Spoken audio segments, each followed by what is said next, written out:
হয়। আব্বা মারা গেছে, দাদা যান দাদি যান মারা গেছে, ইসালে সব নিয়ে এসো দুটো বক্তা, জলসা হবে। ইসালে সব হবে, তার সঙ্গে জলসা হবে। ওয়াজ মাহফিলের আর অভাব নেই, বক্তাদের অভাব নেই, এরকম মুজমা মজলিসের অভাব নেই। এখন সবথেকে বড় অভাব হয়ে গেছে ভালো একজন প্রকৃত আল্লাহকে ভয় করেনেওয়ালা মুসলমানের। কার অভাব? জোরে বলেন। নামাজির অভাব নেই, টুপিওয়ালা দাড়িওয়ালা নামাজি হাজি উমরাকারী হাফেজ সাহেব মাওলানা সাহেব অভাব নেই। অভাব পড়ে গেছে আল্লাহকে ভয় করেনেওয়ালা একজন বান্দার। যেটা বলছি ভালো করে বুঝে দেখে। আপনি ভাবছেন শাহনাজ ভাই আমি তো দাড়ি রেখে নামাজ পড়ছি 5 ওয়াক্ত, হজ করেছি, ওমরা করেছি, আমি তো আল্লাহকে ভয় করি। আমার আগে ভাই ওয়াজ করে গেছেন দোয়া কবুল হতে গেলে 5টা শর্ত লাগে, বলেছেন না? আমি হেঁটে হেঁটে যেতে যেতে শুনছিলাম রাসূল বলেছেন লাহমুন হারামা লা ইয়াদখুলুল জান্নাহ। হারাম খানেওয়ালা ব্যক্তির গায়ে যে গোশতটা তৈরি হয় কোশ্চিনকালে বেহেশতে যাবে না। দোয়া কবুলও পড়ে। হারাম খেয়েছেন, শরীরের ভিতরে যে গোশত তৈরি হয়, খানা খেলে তবে তো তৈরি হয়। বল না রে বাবা। রাসূল বললেন হারাম খানা খেয়েছেন, ওই হারাম খানা খাওয়ার কারণে শরীরে যে গোশত পিণ্ডটা তৈরি হচ্ছে, যে মাসাল তৈরি হচ্ছে, ওটা কোশ্চিনকালে বেহেশতে যাবে না। আপনি নামাজি হয়ে কি করবেন? রোজাদার হয়ে কি করবেন? হাজি হয়ে কি করবেন? বিরাট মসজিদের সেক্রেটারি হয়ে কি করবেন? মসজিদ বানিয়ে কি করবেন? মাদ্রাসা বানিয়ে কি করবেন? আপনার জীবনের প্রথম লক্ষ্যে আনুন মৌতের আগ পর্যন্ত হালাল খানা ছাড়া হারামের দিকে মুখ ফেরাবো না। তাহলে আপনার লক্ষ্য ঠিক আছে। কথা বোঝাতে পারছি না? এই হালাল খানা না খেয়ে হারাম খেয়েছেন আর ইবাদত করেছেন, আপনার কাছ থেকে হারামগুলো ছিনিয়ে নেবে। শরীর থেকে যেমন চামড়া ছিঁড়ে ফেললে, কেটে ফেললে, আপনার আলাদা করলে যে কষ্টটা হয়, ওই কষ্টটা কিন্তু আপনার ওই হারাম খানা খাওয়ার কারণে অনুভূতি আল্লাহ জাহান্নামের ভিতর দিয়ে আল্লাহ পাক দিতে হবে। তাই জীবনের প্রথম টার্গেট নেন, এক গাল মুড়ি খাবো, এক মুঠো মুড়ি, শুকনো মুড়ি হোক, ওই মুড়িটা যেন হালাল হয়। কথা বুঝতে পারছেন তো নাকি? এই সামনের সিটগুলোই একটু আগে বসলে ভালো, সুন্নতের খেলাফ হয়ে গেছে বসা।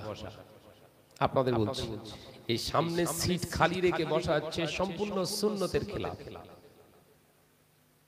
নবী বললেন সমস্ত ইবাদত বান্দিগিটা আল্লাহর দরবারে কবুল করাতে গেলে আল্লাহ তোমাদের কাছে শর্ত দিয়েছে, সেই শর্ত হলো আমি। একবার জোরে বলুন না। কই জোরে হলো কই? দুনিয়া জমিনে তুমি নামাজ পড়বে, রোজা করবে, হজ করবে, যাকাত দেবে, কুরবানি দেবে। ও বান্দা, আমি আল্লাহ পাক তোমাকে জানিয়ে দিলাম ফাত্তাবিউনি, আমার হাবিবের ইত্তেবা লাগবে। হাবিবের ইত্তেবা যদি তোমার ভিতরে না থাকে, তুমি আলেম হও, তুমি হাফেজ হও, তুমি কারি হও, তুমি মাওলানা হও, আমি আল্লাহ দেখব না। আমার হাবিবের ইত্তেবা যদি তোমার ভিতরে না পায়, তোমার ইবাদত আমার কাছে গ্রহণ নয়। আমি আল্লাহ পাক জানিয়ে দিলাম ফাত্তাবিউনি ইহবিবকুমুল্লাহ। ওরে বান্দা, আমার হাবিবের ইত্তেবা করা আমি আল্লাহ তোদের জন্য অবশ্যক বানিয়ে দিয়েছি। হাবিবের ইত্তেবা করে নামাজ পড়বি, হাবিবের ইত্তেবা করে রোজা করবি, হাবিবের ইত্তেবা করে যাকাত দিবি, হাবিবের ইত্তেবা করে মসজিদ বানাবি, হাবিবের ইত্তেবা করে যাকাত আদায় করবি, হাবিবের ইত্তেবা করে খানা পিনা করবি। ওয়া মা খালাকতুল জিন্না ওয়াল ইনসা ইল্লা লিয়াবুদুন, আমি আল্লাহ পাক দুনিয়া জমিনে তোদেরকে পাঠিয়েছিলাম only for prayer me, কেবলমাত্র তোরা আমার ইবাদত বান্দেগি করবি বলে। বান্দা, আমার হাবিবের ইত্তেবা করে যদি তোরা জীবন গঠন করিস, টোটাল জিন্দেগিটা ইবাদত হয়ে যাবে। হলো না? আর একটু চেপে মারেন। ওই জন্য আপনাদের সামনে বসতে বলছি। এই সামনে কেন বসতে বলেছি বুঝতে পারেননি? এই জলসাই বৈঠকে বসাটাও হচ্ছে একটা ইবাদত। এই আজকে এখানে যতক্ষণ বসে ভাই ওয়াজ করে গেলেন, ভাইয়ের আগে কে ছিল? কোন মাওলানা ছিল? হ্যাঁ, ও ভাই প্রথম, আমি দ্বিতীয়, আমার পরে কে? আম্মার ভাইজান, মাশাআল্লাহ, পিজ্জাদা ভাইজান হুজুর কেবলা রয়েছে। এই সারা রাতের প্রোগ্রাম ফজর পর্যন্ত এখানে বসে থাকবেন ইবাদত। আলেম ওলামা জবানের মুখ থেকে মুখমিশ্রিত কোরআনের শ্রুতি মধুর কণ্ঠের আওয়াজ শুনবেন, ইবাদত। কিন্তু আল্লাহ শর্ত দিলেন ফাত্তাবিউনি, হাবিবের ইত্তেবা করা লাগবে। শর্ত কি? বলো বাপ, বলো। শর্ত হলো হাবিবের ইত্তেবা করা লাগবে। হাবিব যেভাবে বসতে বলেছে তোমাদের সেভাবে বসতে হবে। রাসূল বললেন সামনে খালি রেখে তোমরা বসবে না। দেখেন এবার মিলিয়ে দেখেন ইবাদতটা ঠিক হচ্ছে কি। বুঝতে পারেননি? নবী বলেছেন সামনে খালি রেখে তোমরা বৈঠক করবে না। আপনারা সামনে সিটটা খালি রেখেছেন কি একবার চেক করে দেখেন। যদি মনে করেন না ঠিকই আছে তাহলে থাক, আর যদি মনে করেন না রাসূলের ইত্তেবা যখন এখানে ঢোকাতে হবে, তাহলে যদি খালি থাকে উঠে আসুন। আপনি ওয়েটফুল হন আর বিরাট ওয়েট ওয়ালা মানুষ হন না কেন, আমি আপনার দিকে তাকিয়ে বলিনি, রাসূলের দিকে তাকিয়ে বলেছি। হ্যাঁ মাশাআল্লাহ, খুব সুন্দর হচ্ছে। এই সাইডে চলে আসে ভাইরামা, নজরেরা, যুবকেরা, ছেলেরা, বাচ্চারা, পর্দানশীনা মা ও বোনেরা, আলোচনা বোঝো। আল্লাহ পাকের হাবিব জানিয়ে দিলে, ও আমার সাহাবীরা, আমি নবী তোমাদেরকে জানিয়ে দিলাম, শুনে রেখে দাও, জেনে রেখে দাও, ইবাদত বান্দেগি করার জন্য আল্লাহ দুনিয়ায় আমাদেরকে পাঠিয়েছে। ইবাদত বান্দেগি মানে শুধু আল্লাহ আল্লাহ জিকির নয়, নামাজ শুধু নয়, শুধু রোজা নয়, শুধু হজ নয়, যাকাত নয়।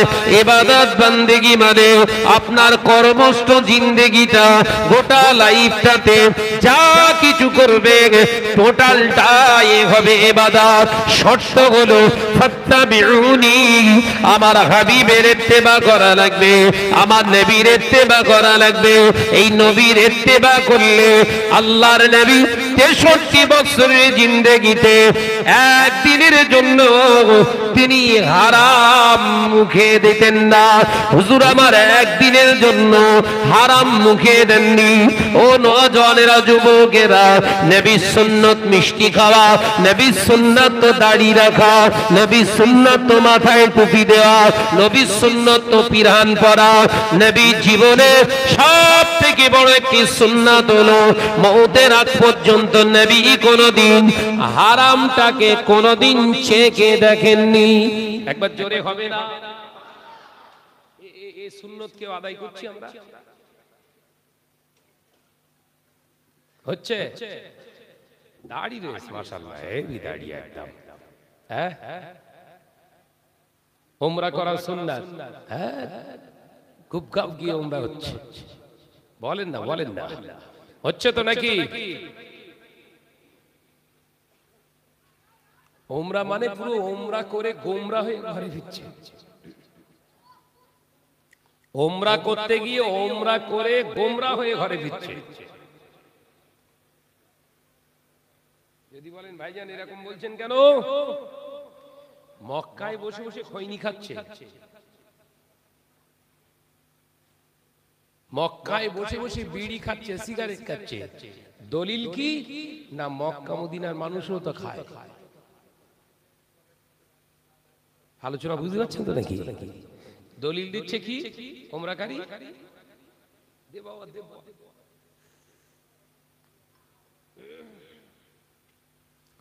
মক্কা মদিনার মানুষগুলো খাচ্ছে, আমরা খেলি দোষ। মক্কা মদিনার মানুষগুলো তোমার ভিটেতে আসেনি, তোমার ভিটেটা যদি মক্কা মদিনার জমিন হতো ওদের জন্য হারাম হতো। বোঝাতে পারলাম না? ওই মক্কা মদিনাটা যদি তোমার বাড়িটা তোমার গ্রামটা হয়ে যেত, তাহলে এই মক্কা মদিনা শরীফের মানুষের জন্য তোমার ভিটেতে এসে বিড়ি সিগারেট খাওয়াটা হারাম হতো। কোন মেহমান মেজমানের বাড়িতে যে অসভ্য আচরণ তাদের ভিতরে কখনো ফুটে উঠতে পারে না। আপনি তো রাসূলের আপনার মেহমান, আল্লাহর খানায় কাবার মেহমান, বাদরম করতে গেছো, ওমরা হচ্ছে না গুমরা হচ্ছে, বোঝা মুশকিল। এই তো আমি রমজান মাসে ছিলাম, গত রমজানেও ছিলাম, আল্লাহ নিয়ে গেছিলেন। এবছর আমি 23 রোজাতে ফিরেছি। এবছর শুধু ওমরাকারীদের সংখ্যা হলো 2,2,5 কোটি মানুষ। শুনেছেন এরকম কোন সময়? রেকর্ড। কি পরিমাণে মানুষ ওমরা করছে। গত বছর ওমরা করেছি আমরা 1,43,00,000 মানুষ ওমরা করেছিলাম রমজান মাসে। এবছর সেটা এরাই ডবল। এই এত মানুষ আল্লাহর খানায় কাবায় স্পর্শ করে যখন ঘরে ফিরছে, সমাজের কিন্তু একটা পরিবর্তনের ধারা তৈরি হবার কথা। হবে না? দরকার আছে না? জোরে বলেন না।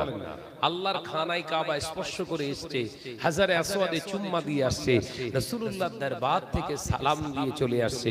সেই মানুষের মন মানসিকতা, চলাফেরা, খাওয়া দাওয়া কেমন হবে? ভাইরা আমার, নজরেরা, যুবকেরা, ছেলেরা, বাচ্চারা, পর্দানশীনা মা ও বোনেরা, আলোচনা বোঝো। আপনার জীবনে পরিবর্তন হবে না, খানায় কাবার ভিতরে বসে থাকলেও পরিবর্তন হবে না।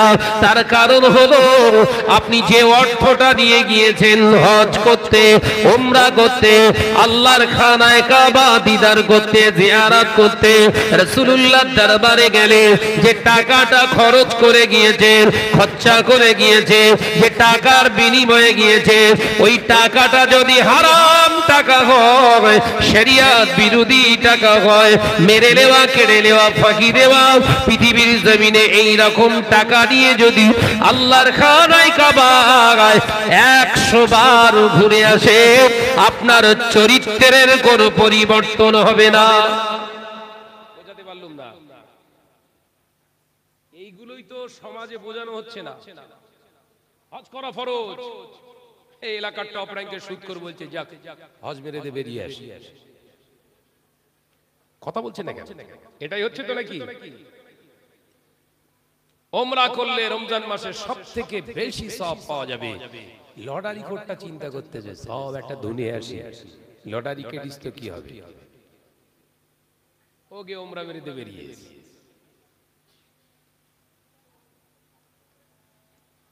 হাজারে আসওয়াদ দিয়ে চুম্মা দিলে, ঠোঁট লাগিয়ে, জবানের সমস্ত গুনাহ আল্লাহ মাফ করে দেয়। একবার জোরে বলুন না। বিড়ি খোরকে ওতে চুম্মা মেরতেছে ভাই। কথা বুঝাচ্ছেন নাকি? আমার আলোচনা কিন্তু খুব ঠান্ডা মাথায় বুঝতে হবে। এত কোরআনের আয়াত ভাই যা করে রেখে গেছে ও আলাদা আওয়াজ, আমি একটু আলাদা আওয়াজ করি, জানেন তো, শুনেছেন তো? অনুধাবন করা শিখুন। পেলেন কোরআন হাদিসের ইবারত বা আয়াত তুলে যদি তার অনুবাদ করে রেখে যায়, আপনারা তো কোরআন বুঝবেন না। বুঝবেন? ওই কোরআনের ব্যাখ্যা করতে, ওই শিক্ষাটা অর্জন করতে আমার 16 বছর টাইম লেগেছে। ভাইয়ের 16 বছর গেছে, আর আমি 2 ঘন্টায় আপনার শিখিয়ে দিয়ে চলে যাবো, আপনি বুঝে নেবেন। কথা বোঝাতে পারলাম না?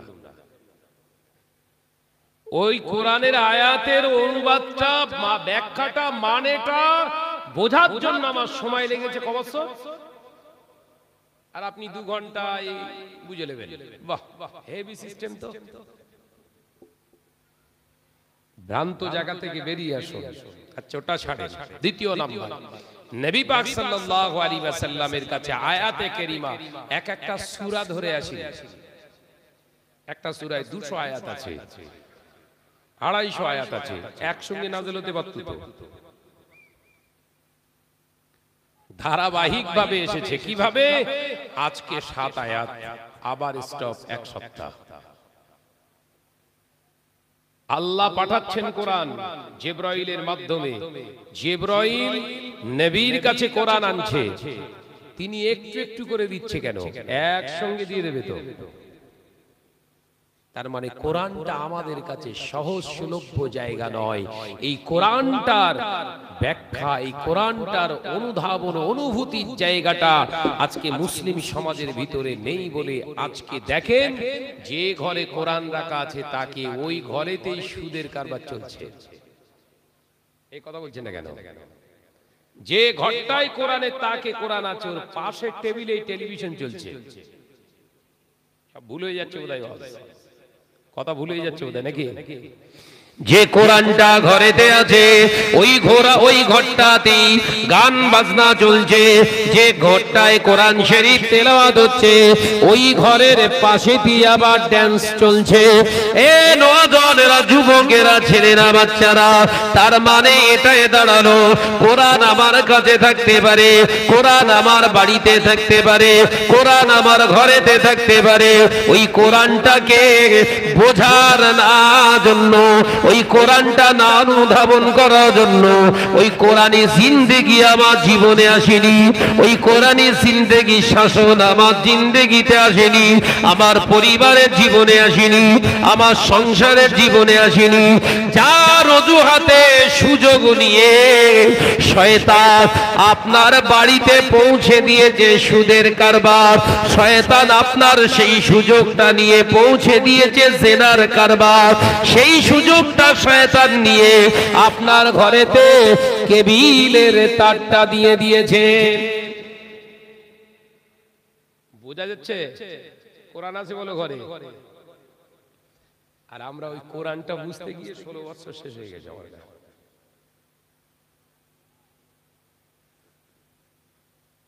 সমাজকে এটা বোঝাতে পারছি না। আমি 2 ঘন্টা ওয়াচ করব, 2 ঘন্টার ভিতরে যদি একটা আয়াতে কারিমার মূল্যায়ন বোধটাই সাধারণ মানুষের ভিতরে ছড়িয়ে দিতে পারি, ওই একটা আয়াত হবে এদের নাজাতের ওসিলা। একবার জোরে বলুন। 100 লাগে না, 100 লাগবে না, একটা আয়াতকে মূল্যায়ন করুন। আল্লাহ কোরআন পাকের ভিতরে জন্য জানিয়ে দিয়েছে, হে আমার বান্দারা শুনে রেখে দাও, জেনে রেখে দাও। কুল ইন কুনতুম তুহিব্বুনাল্লাহা ফাত্তাবিউনি ইহবিবকুমুল্লাহ ওয়া ইয়াগফিরু লাকুম যুনুবাকুম ওয়াল্লাহু গফুরুর রহিম। আমি আল্লাহ পাক তোমাকে জানিয়ে দিলাম হাবিব, আপনি বলে দিন পৃথিবীর জমিনে ওরা নামাজ পড়ে, রোজা করে, হজ করে, যাকাত দিয়ে আমি আল্লাহর নৈকট্য হাসিল করতে পারবে না, আমি আল্লাহর পেয়ারা হতে পারবে না। আমি আল্লাহর নৈকট্য হাসিল করতে গেলে, আমার ভালোবাসা অর্জন করতে গেলে আমি আল্লাহ পাক শর্ত দিলাম ফাত্তাবিউনি, আপনার যেন ওরা ইত্তেবা করে। কারণ ওরা যদি ওদের মতো চলে আমার দিন প্রতিষ্ঠিত হবে না।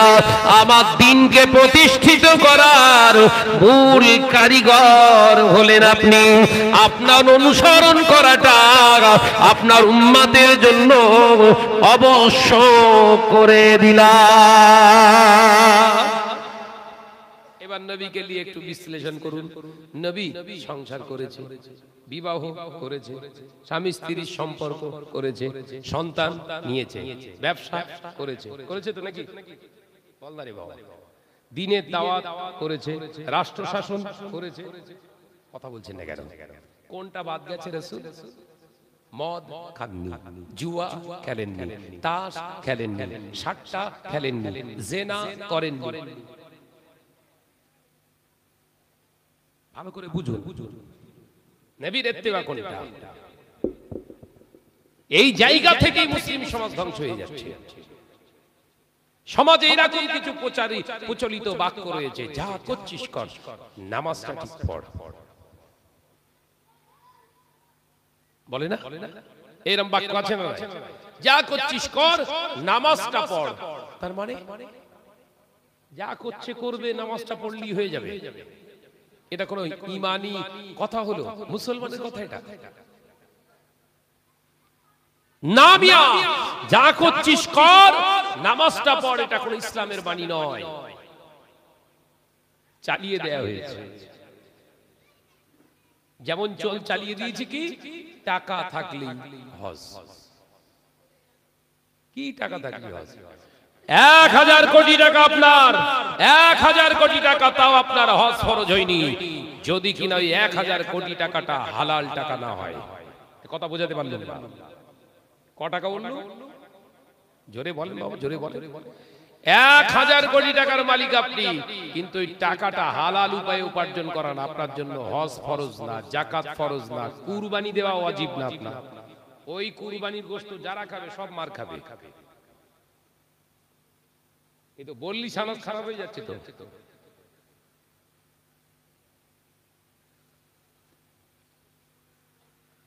আমার ঘুম পাচ্ছে, শুয়ে পড়, শুয়ে পড়, তোলবা, কষ্ট হচ্ছে, শুয়ে পড়। কথা বুঝছেন না? 1000 কোটি টাকার মালিক আপনি, হজ ফরজ হলো না, জাকাত ফরজ হলো না, আপনার জন্য কুরবানি ওয়াজিব হলো না। কেন? শরিয়ত মেনে আপনি রোজগার করেননি, কামাই করেননি, অন্য পন্থা অবলম্বন করাটা অন্যায়। এই অন্যায়ের ভিতরে ইবাদত পাওয়া যায় না। কথা বুঝছেন তো নাকি? বিশাল টাকার মালিক কিসের ব্যবসা করে না? বিরাট কাপড়ের বিজনেস। হালাল রুজি, হালাল রুজি। লেবারেরা খেটেছে, তাদের পারিশ্রমিক থেকে এ গোপন ভাবে এমন কোয়ালিটি, এমন কায়দায় টাকাগুলো কাটছে, ওরা বুঝতে পারছে না। এ ভাবছে, ওরা জানতে পারছে না, মানি আমার হালাল। কি করে সর্বনাশ হচ্ছে দেখেন। কাপড়ের কাজ করছে কারিগররা, 50টা কারিগর কাজ করছে। কিছু কাপড়ের সেলাইয়ের ভিতরে ডিসপুট দেখা দিয়েছে, সেলাইগুলো একটু হালকা খারাপ হয়েছে। ও বলে দিলে কাপড়গুলো চলবে না, চালিয়ে দিয়েছে, বলো মেকআপ দিয়ে দিয়েছে সেখানে। কিন্তু এখানে এসে বললো, তোদের এত ডর্জন মাল চলিনি, দাম পাবি না। ওই ডর্জনের টাকাটা পুরোটাই উপভোগ করেছে, হারাম। আপনি নামাজ পড়ে জান্নাত খুঁজছেন? আল্লাহ নবী সাহাবীরা বললে মদিনার মসজিদে নবী শরীফে আল্লাহ নবী নামাজ আদায় করে বসে রইলে সাহাবায়ে কেরামদের ভিতর থেকে একজন সাহাবী উঠে বললেন, ইয়া রাসূলুল্লাহ, হাবিবাল্লাহ, জান্নাতে যাবার সহজ ও আমার আমলটা বলে দেন। জান্নাতে যেতে চাই, আমলটা হবে সহজ, কিন্তু আমি সহজে জান্নাতে যেতে চাই, এই আমলটা আমায় বলে দেন। আল্লাহ নবী বলেছিলেন, ও আমার সাহাবী, লা তুকাযিব, তুমি কখনো জবান থেকে মিথ্যা কথা বলো না। আমি রাসূলুল্লাহ বলছি, মওতের আগ পর্যন্ত যদি আমলটার উপর ইস্তেকামাত দিতে পারো, আমি নবী বলছি জান্নাত নসিব হয়ে যাবে। জোরে বলেন, কি আমল দিচ্ছে? 5 ওয়াক্ত নামাজ পড়ো, রোজা করো, হজ করো, যাকাত দাও, কিচ্ছু না। রাসূল বললেন লা তুকাজি, মিথ্যাবাদীদের অন্তর্ভুক্ত হয়েও না, তুমি মিথ্যা কথা বলবে না, যাও। এই আমলটার উপরে, ইস্তেকামাতের উপরে দৃঢ়তার সঙ্গে আমল করো মৌতের আগ পর্যন্ত, ইনশাআল্লাহ মৌতের সাথে সাথে জান্নাত। একবার জোরে বলুন, হ্যাঁ জোরে বলেন না। এই আমলটা আমরা করতে পারবো জীবনে? নামাজ পড়তে পারবো, কিন্তু মিথ্যে কথা বলতে দিতে হবে। কথা বল না রে বাবা, সারাদিনে একটা অন্তত না বললি ফরজ আদায় হবে না, বল। হ্যাঁ, একটা বার যে কোনো প্রসেসে মিথ্যে কথা বলতেই হবে, হয় বইয়ের সঙ্গে, নইলে ছেলে পিলার সঙ্গে, নইলে ব্যবসার খাতিরে, নইলে রাস্তায় বন্ধু বান্ধবের। একটা না মানলি ঠিক হজম হবে না ভেতরটা। মুসলমান জান্নাতে যাবে, নামাজ পড়ে সিধা জান্নাত। আমার আলোচনা বুঝে এসছে বাপ? নবী বলতে পারতেন তাহাজ্জুদ পড়ো, কিয়ামুল লাইল, তুমি তাহাজ্জুদের নামাজটা পড়বে, যাও। নবী হারামটাকে আটকান আগে, এটাই হচ্ছে রাসূলের কৌশল। একবার জোরে বলবেন না? এই জোরে হচ্ছে না? রাসূলের জীবনের প্রথম দাওয়াত হচ্ছে, কোয়ালিটি হচ্ছে, রাসূলের দাওয়াতের সেকশন হচ্ছে, রাসূলের দাওয়াতের টার্গেট হচ্ছে হারামটাকে আগে বন্ধ করা। একবার জোরে বলুন না। আর আমাদের চিন্তা কি? এটা চালু থাক, ওটাও হোক, নেকি বদি আয়োজন হবে। দেখেছেন শয়তান অন্যরকম প্ল্যানে মেতেজ বলো, বুঝতে পারেননি। ভাইরা, নজনেরা, যুবকেরা, মুরব্বিয়ান গণেরা, পর্দানাশীনা মা ও বোনেরা, খালসের চোখের মুসলমানেরা, আল্লাহ নবী তো জানে বাদশাহ হাবিবুল্লাহকে, নবী জনাবে মুহাম্মদ রাসূলুল্লাহকে সাল্লাল্লাহু আলাইহি ওয়াসাল্লাম এই কথাটা যখন হুজুরকে বললেন, সাহাবী হুজুর কথাটা শুনে অবাক হয়ে গেলেন, বিস্মিত হয়ে গেলেন। আল্লাহ নবী আমার নামাজের কথা বললেন না, রোজার কথা বললেন না, হজের কথা বললেন না, যাকাতের কথা বললেন না, নবী জবান দিয়ে মিথ্যা কথা বলতে নিষেধ করলেন। আল্লাহ নবীর সাহাবী হুজুর আমার টুক টুক টুক টুক করে বেরিয়ে যাচ্ছে, হঠাৎ মদিনার মসজিদের নবী শরীফ থেকে হযরতে বেলাল রাদিয়াল্লাহু তাআলা আনহু আযান হেঁকে দিয়েছে, হাইয়া আলাস সালাত। হযরতে বেলালের আযানটা হাবশী দেশের বেলাল, হাবশী দেশের বেলাল রাদিয়াল্লাহু তাআলা আনহুর ওই আযানটা সাহাবীর কানে পৌঁছে গেছে। সঙ্গে সঙ্গে হুজুর দাঁড়িয়ে পড়েছে, চিন্তা করছে এই আযান আমি যে শুনলাম, দীর্ঘদিন আমি আযানের জবাব দিইনি, আযানের জবাব দেওয়া তো আমার জন্য ওয়াজিব ছিল। এবারে রাসূলুল্লাহ দরবারে যদি আমি যাই, নবী আমাকে যদি জিজ্ঞাসা করে, ও আমার সাহাবী তুমি আযান শুনে আযানের কি জবাব দিয়েছো, আমি রাসূলুল্লাহকে হ্যাঁ বলতে পারবো না, আবার না বললে তো রাসূলুল্লাহ নাখোশ হয়ে যাবে। তাই আজকে থেকে প্রতিজ্ঞাবদ্ধ হয়ে গেলাম, মওতের আগ পর্যন্ত জীবনে কোনোদিন সজ্ঞানে আযান শুনে আযানের জবাবটা না দিয়ে থাকবো না। একবার জোরে বলে। দেখেছেন একটা আমল দিয়েছেন, কটা আমল? একটার সঙ্গে জীবনে মিথ্যা কথা বলবে না, একটা জুড়ে গেছে বলে গেল। আমি বোঝাতে পারছি না বোধহয়। কটা আমল দিয়েছে রাসূল, আর সাহাবী কটা শুরু করেছে? দুটো হয়ে গেছে বলো। পীরানের তরিকাতদের সোহবতে ইলমে তাসাউফের, ইলমে মারিফাতের জ্ঞান অর্জন করার যে শরিয়াতে আমরা যে বলি, অবশ্য পীরের হাতে বায়াত হয়ে তার সোহবত লাভ করা দরকার। কেন? যিনি পীর হবেন, আল্লাহ ওয়ালা হবেন, তার প্রথম ওজিফা হবে, প্রথম তালিম হবে, বাবা হারামটা বন্ধ করো। আজকে তো এসব সিস্টেম নেই, কারণ আমরা ওটা মানি না।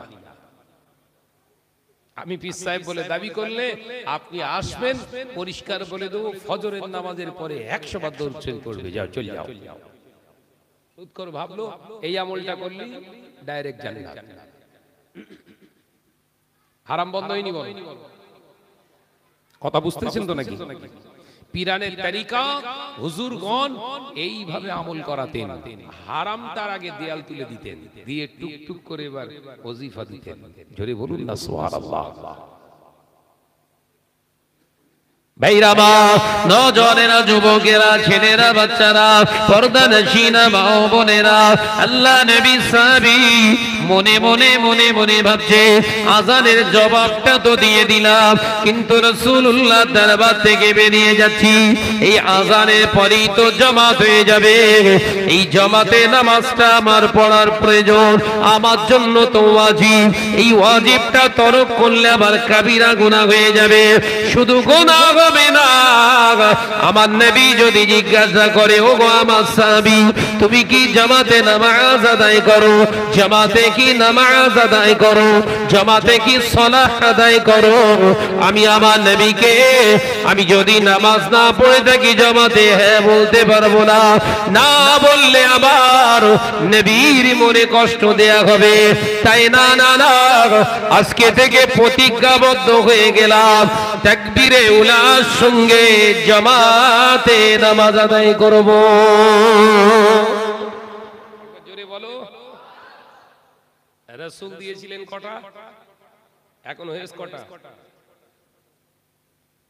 আমল এত দেয়া লাগে না, মেন জায়গা থেকে হাতে ধরিয়ে দাও, ওইটা খাটিয়ে জীবনটা তৈরি হয়ে যাবে। 100 কোরআনের আয়াত লাগে না, একটা হলেই হয়। কটা বললো? ওইটা মেন পয়েন্টে বসিয়ে দেয়।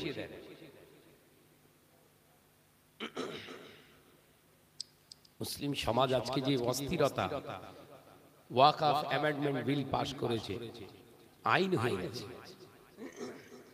মোল্লা মলি সাহেব হুজুর আমরা সব রাস্তায় হো হো হো হো হো করছি, মানবো না, মানছি না, মানবো না, মানছি না, মানবো না।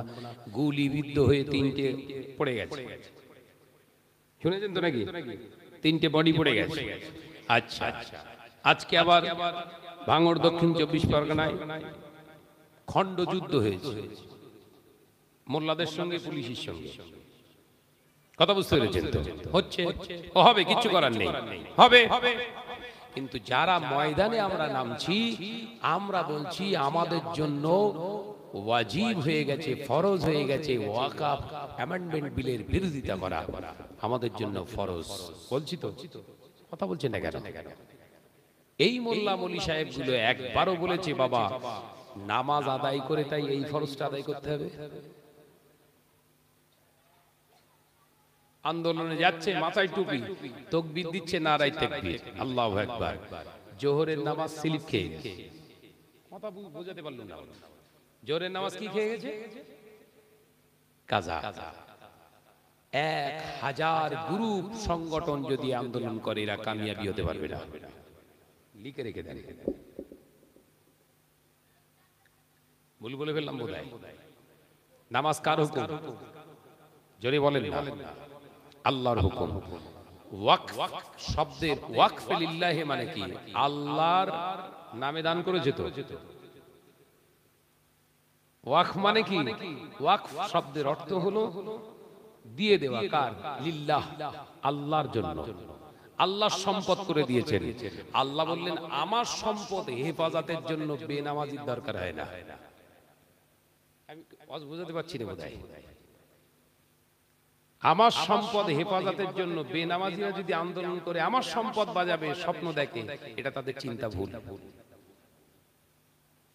তোদের লাগবে না।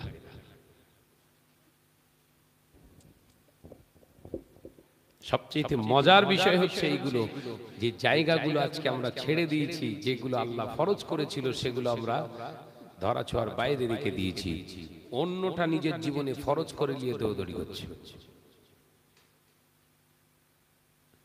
ভাইরা আমার, নওজওয়ানেরা, যুবকেরা, মুরব্বিয়ানগণেরা, আল্লাহ নবী জিহাদের ময়দানে, হুজুরের সাহাবায়ে কেরামেরা জিহাদের ময়দানে, হঠাৎ জিবরিল আলাইহিস সালাম এসে হাজির হয়ে গেছে। আসসালামু আলাইকা ইয়া রাসূলুল্লাহ, ইয়া রাহমাতাল লিল আলামিন। হুজুর হুজুর, জিবরিল আমিনকে দেখে আল্লাহ নবী খুশি হয়ে গেলেন। হয়তো আল্লাহর আসমানি সাহায্য করার জন্য পাঠিয়েছে, এসেছে ভাই জিবরিল আমিন। ও ভাই জিবরিল আমিন, বলো বলো। আল্লাহ নবীকে বললে, ইয়া রাসূলুল্লাহ, হাবিবাল্লাহ, ভেবে দেখুন তো, আর নামাজের রক্তটা কত সময় আছে? এই সময়টা পেরিয়ে গেলে নামাজ কাজা হয়ে যাবে, নামাজ কাজা করে জিহাদ করা যাবে না। একবার জোরে বলেন না, একবার জোরে বলো। জিবরাইল এসে বলছে, হুজুর ওয়াক্ত চলে যাচ্ছে, তাড়াতাড়ি নামাজ পড়েন। নামাজ মাপ নেই, জিহাদ হচ্ছে, ওটাও ফরজ, এই ফরজ আগে। আলোচনা কিন্তু ঠান্ডা মাথায় বুঝতে হবে। জিবরিল আমিন, আমার সাথী, আমার সাহাবীরা সব জিহাদের ময়দানে যুদ্ধ করছে, হাতে তলোয়ার, এই মুহূর্তে নামাজ। আল্লাহ বলে দিয়েছে, সবাই যদি আমরা নামাজে দাঁড়িয়ে যাই, শত্রুরা আমাদের নামাজে হালাতে কতল করে দেবে, শহীদ হয়ে যাব। ও ভাই জিবরিল আমিন, এই সময় কি করে আমরা নামাজ আদায় করব? আল্লাহর ফেরেশতা জিবরিল আমিন জানিয়ে দিলেন, ইয়া রাসূলুল্লাহ, হাবিবাল্লাহ, হুজুর চিন্তিত হবেন না, বিস্মিত হবেন না, আপনি চিন্তা করবেন না। আপনি অন্য ওয়াক্তের নামাজ যেমন করে পড়েছেন, আপনি এই ওয়াক্তের নামাজটা তেমন করে পড়বেন না। কি করে পড়বো ভাই জিবরিল আমিন? ইয়া রাসূলুল্লাহ, হাবিবাল্লাহ, অন্য দিনের নামাজ আজকের দিনের নামাজটা এক করবেন না। আজকে নামাজটা আদায় হবে আলাদা সিস্টেমে। কি সিস্টেমে ভাই জিবরিল আমিন? ইয়া রাসূলুল্লাহ, হাবিবাল্লাহ, জিহাদের ময়দানে আপনার সাথী সৈন্যগুলোকে, মুসলমানগুলোকে দুটো ভাগে বিভক্ত করে দিন। একটা ভাগ জিহাদের ময়দানে জিহাদ করবে, আর একটা ভাগকে নিয়ে আপনি যুদ্ধের ময়দানের সাইড করে নামাজে দাঁড়িয়ে যাবে, ইমামতিতে আপনি দাঁড়িয়ে যাবে, আল্লাহু আকবার বলে তাকবীরে তাহরিমা করবে। ওরা যারা জিহাদের ময়দানে আছে না, জিহাদ করবে, জিহাদের ময়দান থেকে যে ভাগটা আপনার সঙ্গে আছে নামাজে দাঁড়িয়ে যাবে। একটা না দুই রাকাত নামাজ আদায় করে নিন। দুই রাকাতের পরে যে প্রথম বৈঠকটায় আপনি আত্তাহিয়াতু পড়বেন, আল্লাহু আকবার বলে উঠে দাঁড়াবেন, তখন এই দুই রাকাত সম্পূর্ণ করা মুসলমান সৈন্যরা, এনারা আর সালাম না ফিরিয়ে ওই অবস্থায় জিহাদের ময়দানে চলে যাবে। এরা জিহাদের ময়দানে যাওয়ার সাথে সাথে যারা জিহাদ করছিল তারা অস্ত্রগুলো ছেড়ে দিয়ে নিজের খাপে বিদ্ধ করে আর আপনার পিছনে এসে নামাজে দাঁড়িয়ে যাবে।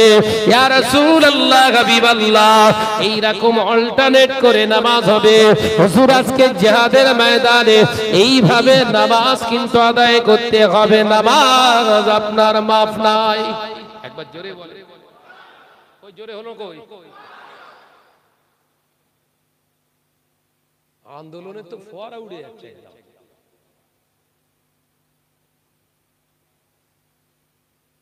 বললি বলবেন শাহনাজ ভাই শুধু গুতো মেরে মেরে কথা বলে। গুতো মেরে মেরে কথা বলছি না, হক কথাটা বলছি। কোনটা? আল্লাহ সম্পদ বাঁচাবেন, আপনি জিহাদের ময়দানে যাচ্ছেন, নামাজ আল্লাহ মাফ করে দিয়েছে। আফজালুল ইবাদাত,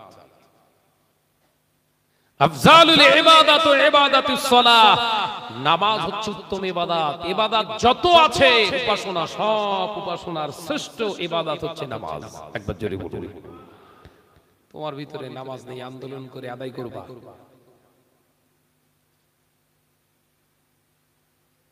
ফিলিস্তিনের দিকে তাকাও, গাজার মুসলমানের দিকে তাকাও, জান চলে যাচ্ছে, নামাজ ছাড়িনি। ফ্যামিলি কুরবান হয়ে গেছে, বোমে খণ্ড হয়ে গেছে, খণ্ড খণ্ড হয়ে গেছে চেহারা, নামাজ ছাড়িনি।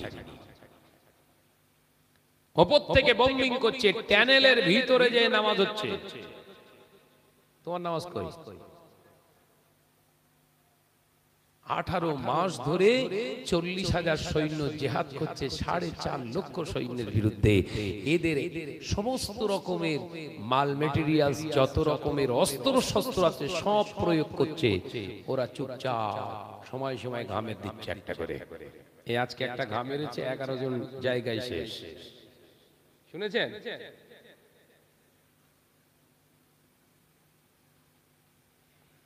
আমেরিকার এত তথ্য প্রযুক্তি, এত টেকনোলজি, এত ইউজ করে কই কিছু তো করতে পারছে না। তো ওরা বলেছিল এই প্রথম যুদ্ধবিরতি একটা চুক্তি হয়েছিল না 42 দিনের, ওরা বলেছিল শোনেননি যে আমরা 15,000 সৈন্য মেরে ফেলেছি।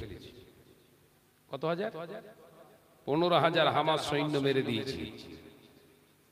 যে যুদ্ধ চুক্তি বাস্তবায়িত হওয়া শুরু হয়ে গেছে, হিড় হিড় করে সব বেরোচ্ছে, স্যাটেলাইটের মাধ্যমে পরিষ্কার হয়ে গেল একটা এদের 1টা থেকে 7টা থেকে 9টা সৈন্যকে, কমান্ডারকে মারতে পেরেছে, বাকি সব সহি সালামতে আছে। আবার ভয় খেয়ে গেছে। কথা বুঝাচ্ছেন না? কারণ আল্লাহ বললেন যে আমার হয়ে যায়, আমি আল্লাহ হেফাজতের মালিক তাদের হয়ে যায়। একবার জোরে বলুন, একবার জোরে বলেন না সুবহানাল্লাহ। আপনার হেফাজতের দায়িত্ব কে নেবে? আমার আল্লাহ নেবে। আপনি আল্লাহর হয়ে গেছেন, আপনি আল্লাহর হয়ে গেছেন। আল্লাহর সঙ্গে কথা বলেন আপনি। 5 ওয়াক্ত দিনে 5 বার আপনাকে আল্লাহ ডাকে মুয়াজ্জিনের মাধ্যমে। সাড়া দিয়েছো? আইপিএল খেলালে ব্যস্ত।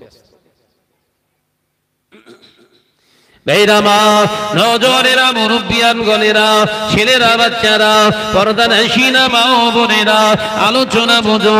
আল্লাহ নবী দো জানে বাদশাহ হাবিবুল্লাহ গে, নবী জনাবে মুহাম্মদ রাসূলুল্লাহ গে সাল্লাল্লাহু আলাইহি ওয়াসাল্লাম। হুজুর আমার এই আপনার নামাজের প্রসেসটা যখন সাহাবায়ে কেরামদেরকে শিখিয়ে দিলে, আল্লাহ পাক ওই জিহাদের ময়দানে এই নামাজের প্রসেসিংটা দেখে কাফেরেরা ভয় খেয়ে গিয়েছিল। এ আবার নতুন সিস্টেমের জিহাদ শুরু হয়ে গিয়েছে, আর কৌশলটা চেঞ্জ করে ফেলেছে। মুসলমানদের সঙ্গে পারা যাবে না, তাই তারা জিহাদের ময়দান ছেড়ে ভয়ে পালিয়ে গিয়েছিল। আল্লাহ পাকে নামাজের ওসিলায় মুসলমানদেরকে আল্লাহ কামিয়াবি হাসিল করেছিলেন। কামিয়াবি কিসে? বিশ্বাস যদি না করো একটু ঘেঁটে দেখো, হাইয়া আলাল ফালাহ,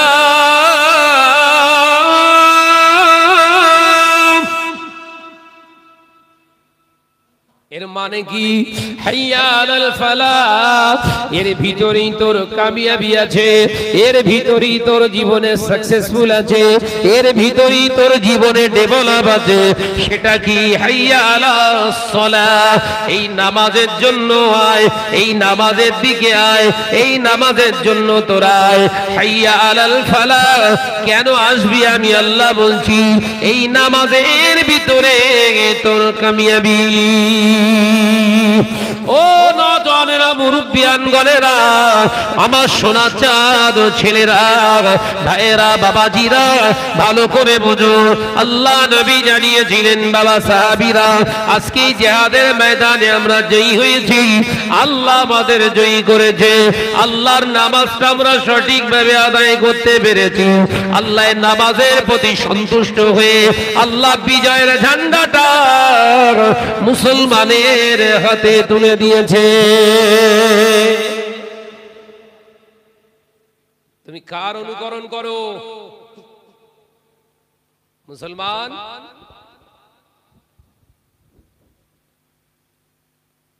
নামাজটা আদায় করবো হুজুর, তাহলে ওযু করে আসি? না না না না, যাত্রার জন্য নামাজ ফরজ নাই। কে বলেছে? কোন মৌলভী সাহেব বলেছে?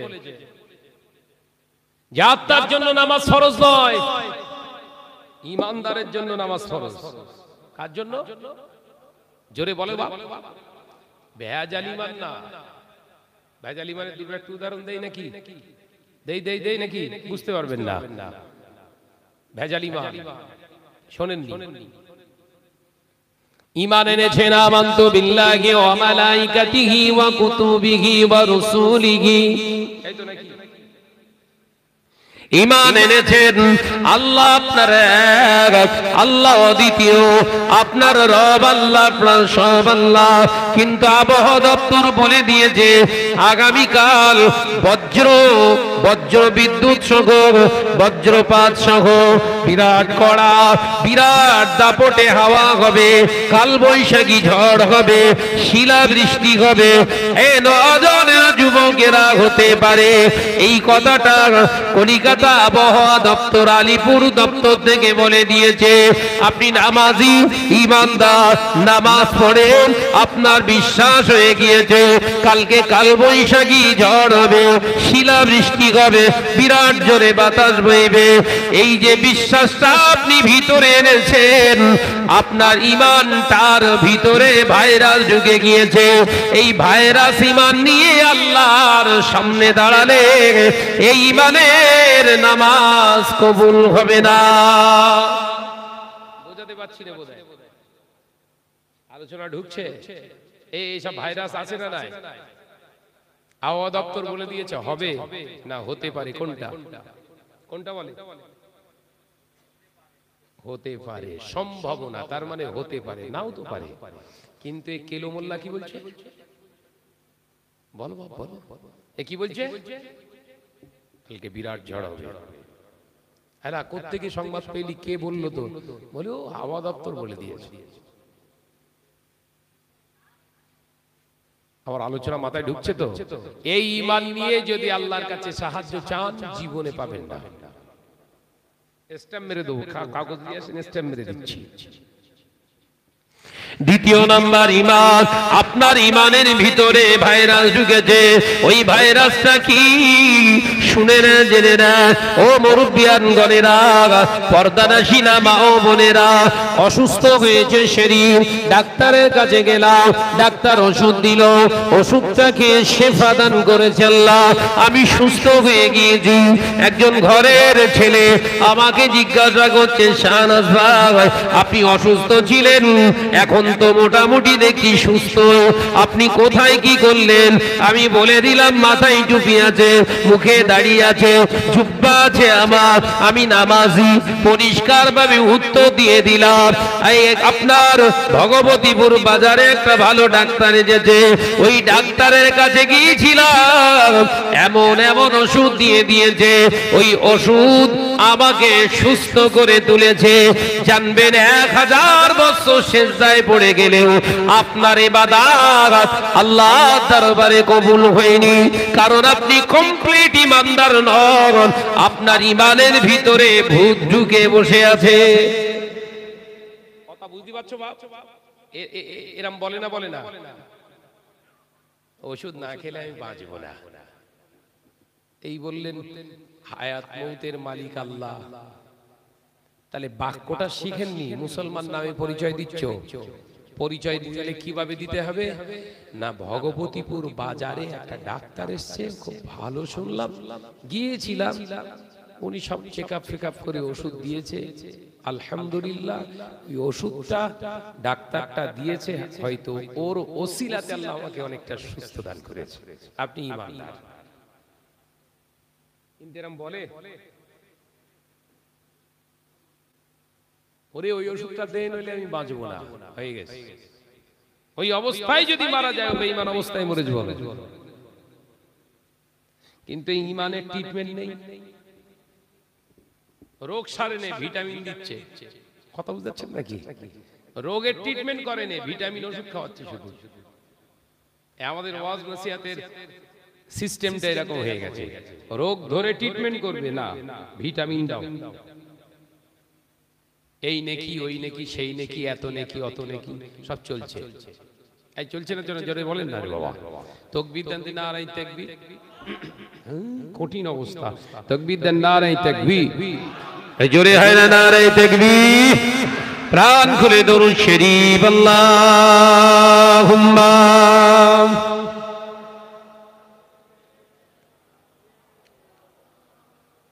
আওয়াজ দাও, আওয়াজ দাও। আলা আলি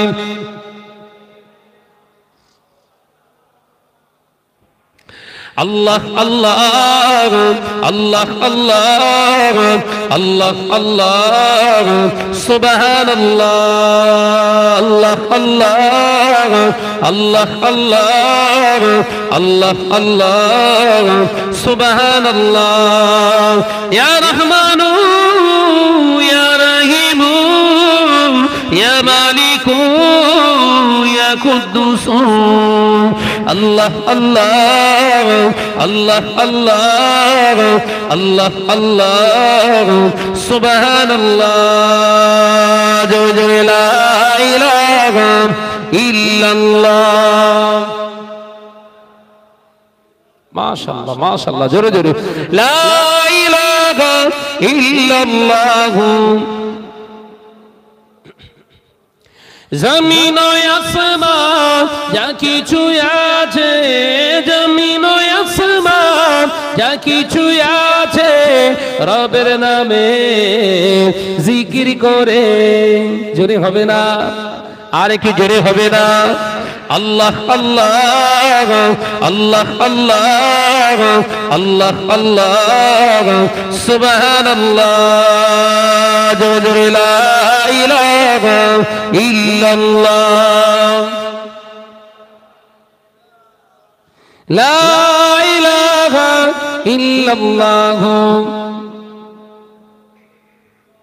রাতের আকাশে তারকারা ভাসে রাতের আকাশে তারকারা ভাসে আল্লাহর নামে তাসবিহ পড়ে জোরে হবে না আর কি জোরে হবে না আল্লাহ আল্লাহ আল্লাহ আল্লাহ আল্লাহ আল্লাহ সুবহানাল্লাহ পাহাড় ঝরনা ঝরে ঝরে যায় পাহাড় ঝরনা ঝরে ঝরে যায় প্রভুর নামে তাসবিহ পড়ে একবার জোরে হবে না নারে তাকবীর নারে তাকবীর আল্লাহ আল্লাহ আল্লাহ আল্লাহ আল্লাহ আল্লাহ সুবহানাল্লাহ জোরে লা ইলাহা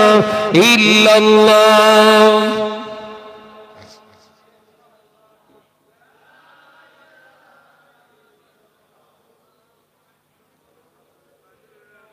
ভোরের পাখি কুহু কুহু ডাকি ভোরের পাখি কুহু কুহু ডাকি রবের নামে জিকির করে আল্লাহ আল্লাহ আল্লাহ আল্লাহ আল্লাহ আল্লাহ সুবহানাল্লাহ ইয়া রহমানু ইয়া রহিমু ইয়া মালিকু ইয়া কুদ্দুসু আল্লাহ আল্লাহ আল্লাহ আল্লাহ আল্লাহ আল্লাহ সুবহানাল্লাহ জোরে লা ইলাহা ইল্লাল্লাহ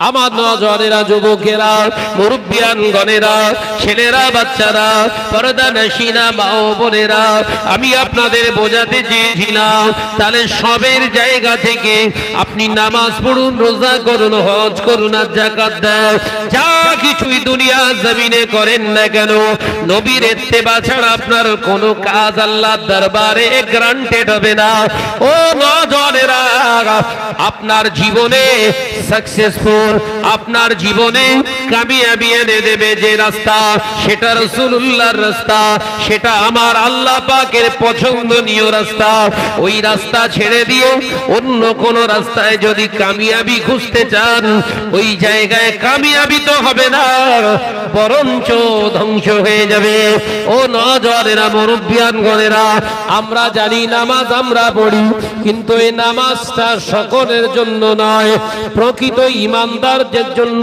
নামাজটা, ওই নামাজটা প্রকৃত ইমানদারের জন্য।